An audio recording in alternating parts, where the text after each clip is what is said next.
Previously on Gears. Today on my Disi's Double D's in my Dreams and Donations slot, I'm featuring the Love Story organization.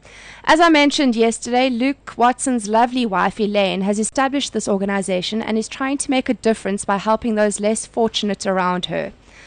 Love Story is a non-profit organization that operates in Port Elizabeth and is dedicated to meeting the needs of the community. They aim to establish and support existing projects where their goal is to educate, clothe, and feed those in need. Love Story wants to see the needs of the community met, but even more so, they want to see the creation of hope for those in need. Their purpose is to show that there are people who care and are prepared to work to change the lives and circumstances of those in need. Love Story relies solely on the generosity of others and hopes to see people give freely in their own capacities, be it with their time, their expertise, or their resources. We are joined today on the line by Elaine Watson. Hi Elaine, welcome to Gears on Balls Visual Radio. Hello, thank you for having me. It's a pleasure. Elaine, starting off, what a lovely name for a charity organization. Sasha, what are you doing? I'm Darth Vader. Why? Hello, Elaine. This is Luke. Hello, wow.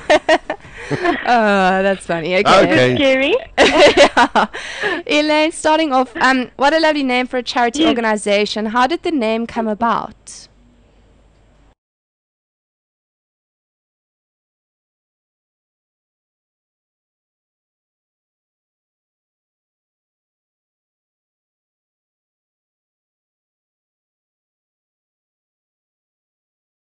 For me, being a Christian, I look at Jesus' life on earth, where he did a lot of good and many acts of kindness to people around him, regardless of their walk of life. And for us, we would love to be able to kind of be the hands and feet of Jesus on earth, and so that's pretty much where it came from. It's a love story. Everything we do is a love story. Yeah. Oh, that's awesome. Could you tell us a little more about the Love Story organization and what inspired you to start it? Well, we became aware of, my husband and I were living in the UK, and we arrived for about 2 years, and we arrived back in Port Elizabeth, and I was a housewife, and I've only had one little girl at the time, and since I have two, but I kind of thought, what am I going to do? I need to do something. At the time, I wasn't going to work because of my little baby, so I needed something to kind of take up my time. And then somehow through circumstances, we were able to help our domestic worker with her home in her area. And after a few visits there, my eyes kind of opened up to the need that is out there.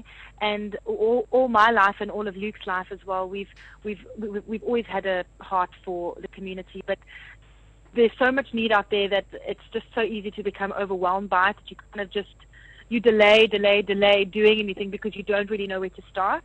And at the time, because I was very keen to start something, and then also being made aware of the need in some of the townships in our area, we thought it would be a great idea to gather some friends together and see if we could just start collecting clothing and toys for children in need. And at that stage, we had no idea that it was going to become what it is today.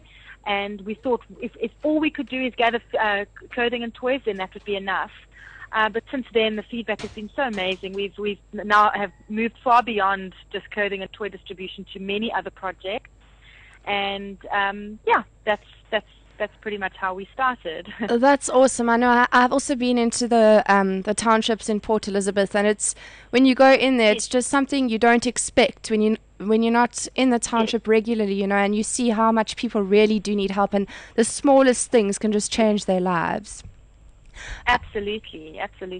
Elaine, in past projects that you've done, you've donated clothing, toys, hampers and parcels to the Human's Heart Organization, the Snaka Daycare and the Dora Ngenza Hospital, amongst many others. Yes.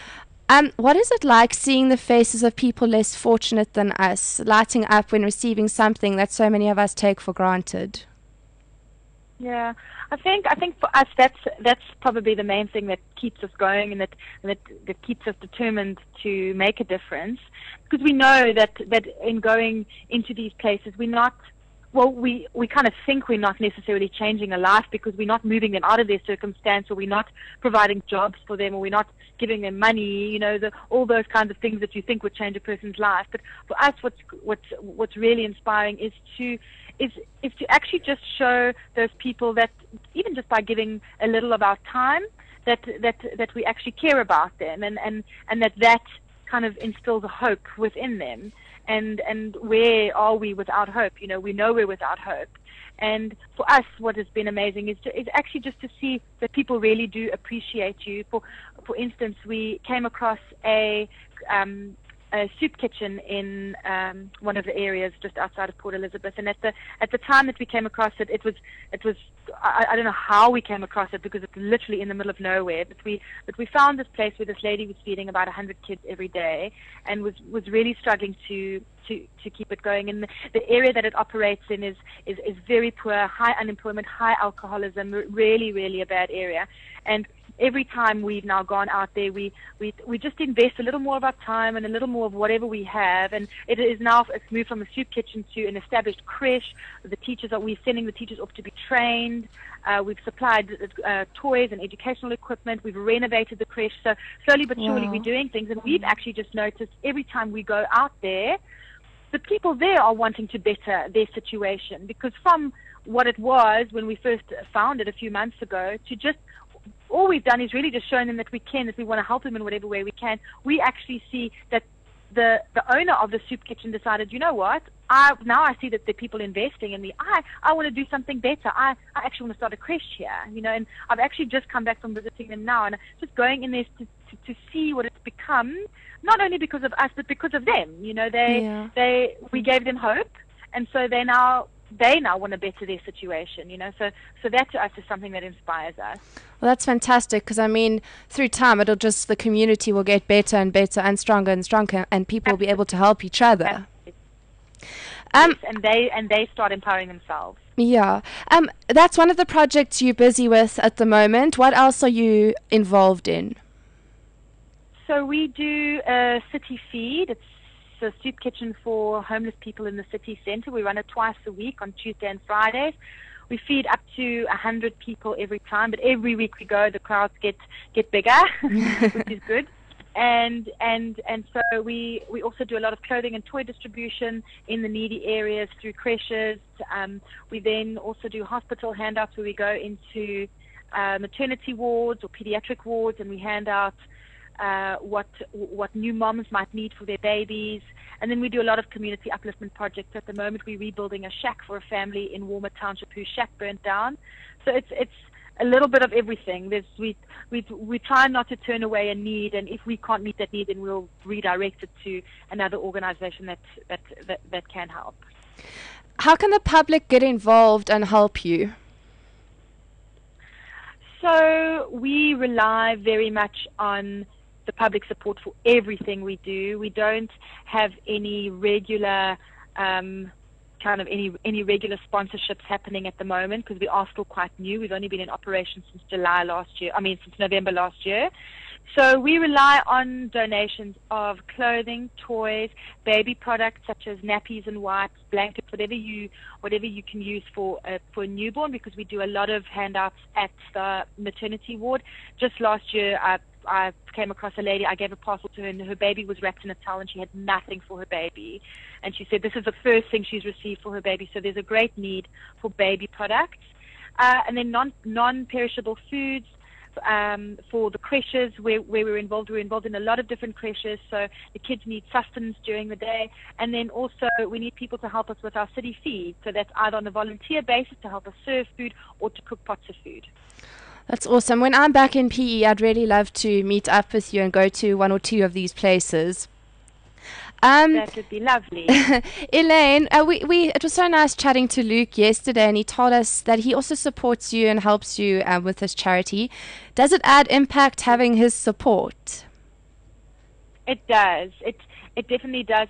I'm not going to lie, but he, as you can imagine, he has created quite a platform for us. And I think despite the fact that we are doing good things for the community, I think people start to listen when they hear that that he's involved, and that's just something that comes with the territory, and I do really appreciate that. So it's been great, and he's also been very, very involved. His heart has always been for homeless people living on the street. Since I've known him, and all of his life has always been involved in something to do with homeless people. So he's really taken on the city feeds, and it's something that he enjoys, and he's coordinated the whole thing, and so that I would almost want to call that his project.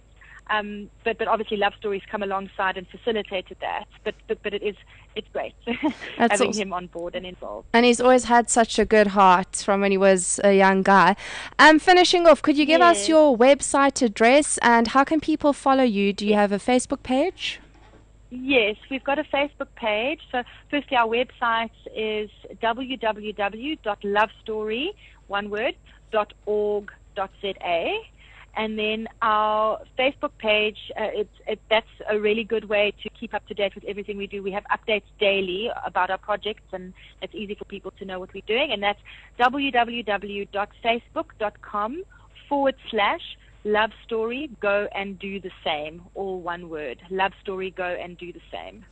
Fantastic. Thanks so much. And as I said, when I'm in PE again, I'm definitely going to be getting hold of you. Please. That would be lovely. Thank you for the opportunity. It's a pleasure. Thanks, Elaine. Keep well, hey. Bye. Bye. Weekdays from 12 to 2 p.m. Central African Time. Beautiful. Gears with Sasha Martinengo on bulls.co.za.